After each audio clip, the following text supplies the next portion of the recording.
Pemirsa, Masjid Istiqlal Masjid Diaspora Muslim Indonesia di Sugar Land, Texas, yang diubah dari bangunan gereja pada 2015, tak dapat menampung jemaah, terutama saat bulan Ramadan. Dengan dana yang dikumpulkan bertahap, tahun ini pembangunan masjid baru diharapkan dapat memperbesar kapasitas dan berbagai fasilitas. Informasi ini sekaligus menutup perjumpaan kita hari ini. Saksikan terus USM News hanya di USM TV. Saya Dena Mewati dan seluruh kru yang bertugas pamit undur diri. Terima kasih. Wassalamualaikum warahmatullahi wabarakatuh.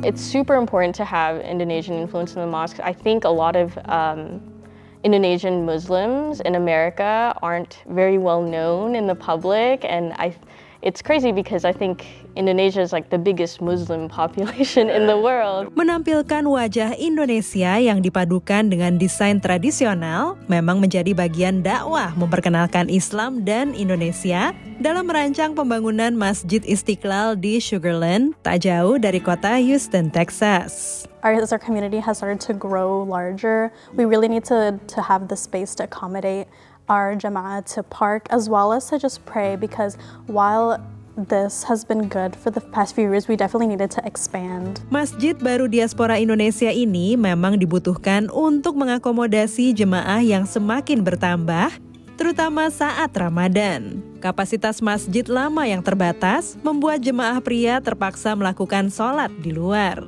Namun, sebagai organisasi non-profit, pembangunan masjid amat tergantung dari sumbangan jemaah yang dikumpulkan secara bertahap. Selama Ramadan, pihak masjid berharap dapat mengumpulkan dana sebesar $350.000. Untuk pembangunan masjid yang baru, itu penggalangan dananya itu terutamanya berasal dari swadaya masyarakat Muslim Indonesia yang sebagian besar tinggal di Houston ataupun di luar kota Houston. Untuk pembangunan ini tentunya mengingat biaya yang sangat besar, maka pembangunannya juga kita lakukan secara bertahap-tahap. In Place Design, perusahaan arsitektur di Baltimore, Maryland, terpilih untuk merancang desainnya. Islamic pattern dan batik itu punya ada kesamaan, karena memang dulu batik itu berkembangnya itu karena ada nilai-nilai Islam yang masuk. Jadi yang akan kita bawa itu adalah pola-pola batik yang menyerupai atau mirip dengan pola-pola Islam. Tim pembangunan masjid merasa beruntung dapat bekerja sama dengan Haris Kuncoro, prinsipal dan direktur desain di perusahaan tersebut. Om Haris, which is the architect in charge of this design, connected with him on Strava. Eventually they connected on Facebook, and my dad found out he was an architect and reached out to him to help design our mosque. Kalau mendesain masjid itu harus ada kubah.